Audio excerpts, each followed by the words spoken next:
What's going on, Auburn fans? War Eagle to all of my Auburn fans out there. Once again, it's Kennard Vernon Stewart here for the podcast talking Auburn football. Go ahead and like this video, comment, and subscribe to the channel. And as always, it's great to be in the Auburn Tiger War Eagle. We're going to talk about something a little bit more positive. Today we've had the Bo Nix / offensive line / Gus Malzahn calling plays ad nauseum for the last few days. We're going to look for the offense to continue to improve. I honestly don't believe that it's time to yank Bo Nix just yet. You know, we talk about only 8 quarters of sample size. Talk about a situation where he's probably, played against, 2 relatively talented defenses. I was actually a little more impressed with Tulane up front than video footage gave me credit for last week against FIU. I thought Auburn would have the ability to kind of push Tulane around, but Tulane had a very, very forceful nose tackle. He was about 6'3" or 4", weighed about 300 plus pounds, and he was definitely a force there in the middle. Very disruptive, kind of like Jordan Scott from Oregon. So I was actually pretty intrigued by Tulane, and I think they can have some success, especially in the American Conference. And the only issue, obviously, their first 11, can play with, most of the, I know most of in their own college football stratosphere, could play with some of the Wake Forests and, the Georgia Techs of the world.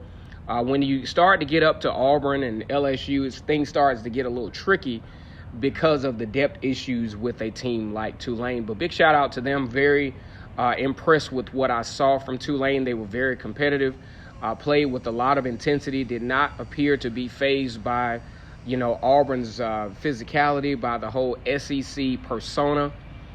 Definitely a big deal for Tulane to have had a respectable performance against Auburn, considering how they performed against Power 5 last year, especially looking at the Ohio State game where, Ohio State pretty much had their way 49-6 last year. But we want to talk about something that has really been positive and has really gone a long way in anchoring where Auburn is today. Now, it might not be pretty, or it might not be the offensive production that you might have liked, but Auburn is currently ranked number 8 in the AP poll, number 9 in the coaches poll. What does that mean? They are ranked in the top 10 in the country. So the Auburn fans might not see it, but mass media sees that Auburn is worthy of being in the top 10 among many good football teams in the country. And largely that is due to the very, very highly consistent play of the defense. Right now, the defense is allowing 13.5 points per game. Very, very, very, very impressive. Unlike last year, another thing to note is the defense is doing a good job of getting offenses off the field. We talked about that during the offseason, in that Auburn has to do better defending on third down. Right now, if the season was over, Auburn would only be giving up third down conversions 20% of the time. I think that's absolutely amazing. Also, what did Kevin Steele say at the beginning of fall camp? He said he wanted to set a goal as far as rushing yards per attempt. Auburn last year was around 3.7. Okay. This year, he set a goal to where he wanted to be around 3.3 yards per carry. But guess what, guys? Right now, Auburn is only allowing 3.3 yards per carry. And that statistic will probably get better after taking on Kent State. Now, we know you have to move the football to win games. You have to have a consistent offense. Right now, Auburn is not particularly consistent on offense. Definitely need to get the running game going. Definitely need to try a little bit run-pass option. I was really impressed with Bo Nix when he was asked to do the run-pass option. The offense kind of got going. And I think Auburn had some sneaky opportunities in the Tulane game to really blow that game out. Now, a 24-6 win, that's more than respectable. You got what you wanted to accomplish there. Bo Nix had his moments. The offensive line had its moments where they were okay. They had their moments where they were, kind of getting pushed around a little bit. But one thing we have 8 quarters of information on the Auburn Tigers. They have 8 quarters of information on themselves to where they can start to gather and start to learn what works and what's going to be the identical prototype of this particular team. Kent State, somewhat of a menial opponent, have a very athletic quarterback in Woody Barrett. They don't play particularly well on defense. I'm going to look at a little bit of video footage before I provide an update or a preview on the outcome of Kent State. But either way, it is an opponent nonetheless. And when you're playing Power 5 football and you're trying to get better each week, you can't take any opponents lightly. You have to come in with a game plan. You have to come in with some type of solid, disciplined performance, because if you waste reps on a game like this, say Kent State, you miss an opportunity to get better at something that will help you down the stretch. Because we know, a lot of us looking at the Tulane game and, thinking, man, if Auburn plays like this against LSU and Georgia and Florida, we're going to get our ASS's whoop, right? That's what we're thinking, when we're watching these games. But we got to understand the levels of intensity is human nature. It's going to change. Auburn is not going to play like they played against Tulane, for example, against LSU. It's just not going to happen. The level of intensity in the Oregon game, those guys played at a very, very high level.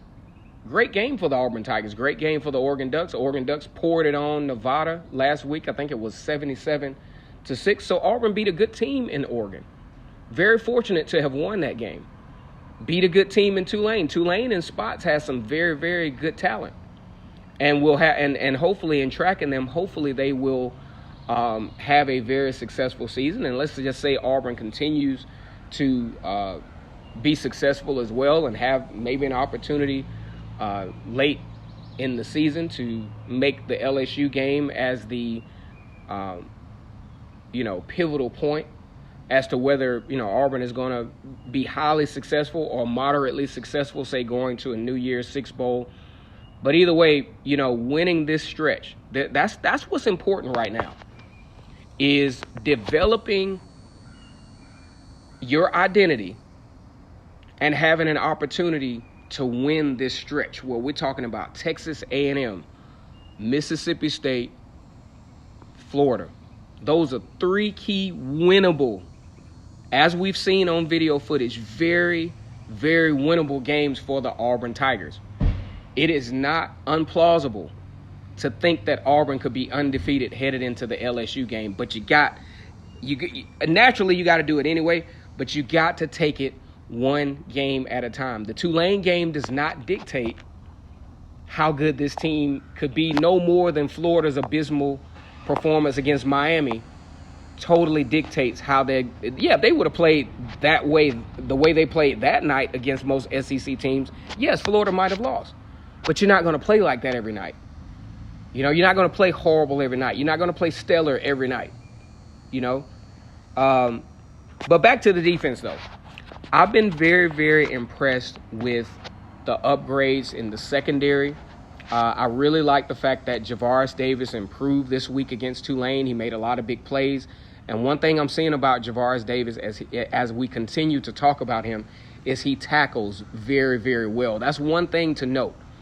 Under a Wesley McGriff coach secondary and Woodson coach secondary, these guys really, really, really tackle well. I was impressed with the coverages. I'm also equally impressed with Noah Igbenogany.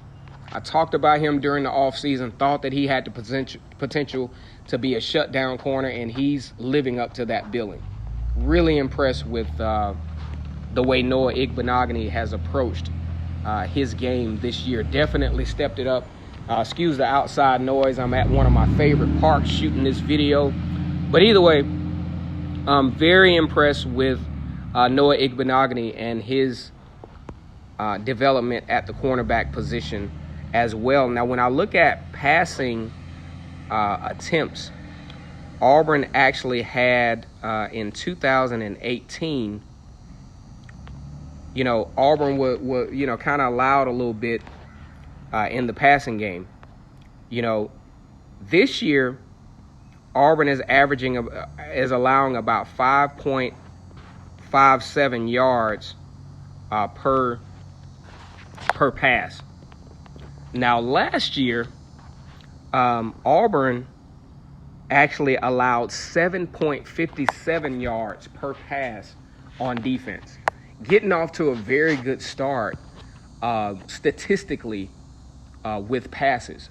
Some of that, guys, was due to games like Alabama, Tennessee, where they were very successful throwing the ball against Auburn, Ole Miss. But either way, already getting off to a good start to where you're almost talking about a 2-yard differential between the passing yards allowed in 2019 versus passing yards allowed in 2018. So definitely getting off to a very, very good start there. Auburn is already starting the season off in better shape as well with time of possession. Right now, about 30 minutes per game. Last year averaged about 28 minutes per game. And you had a few games where it was less than 20 minutes, which is very dangerous when you start talking about fatigue defensively. And even still, with that being said, Auburn only allowed about 19 points per game. But when we talk about the in-between factors, though, what makes a defense very good is some of the things that I talked about. The third down, because last year on third down, Auburn allowed teams to convert on third down 34.69% of the time. This year, 20%. Honestly, guys, if Auburn can keep, 20% is not going to happen the whole season, okay?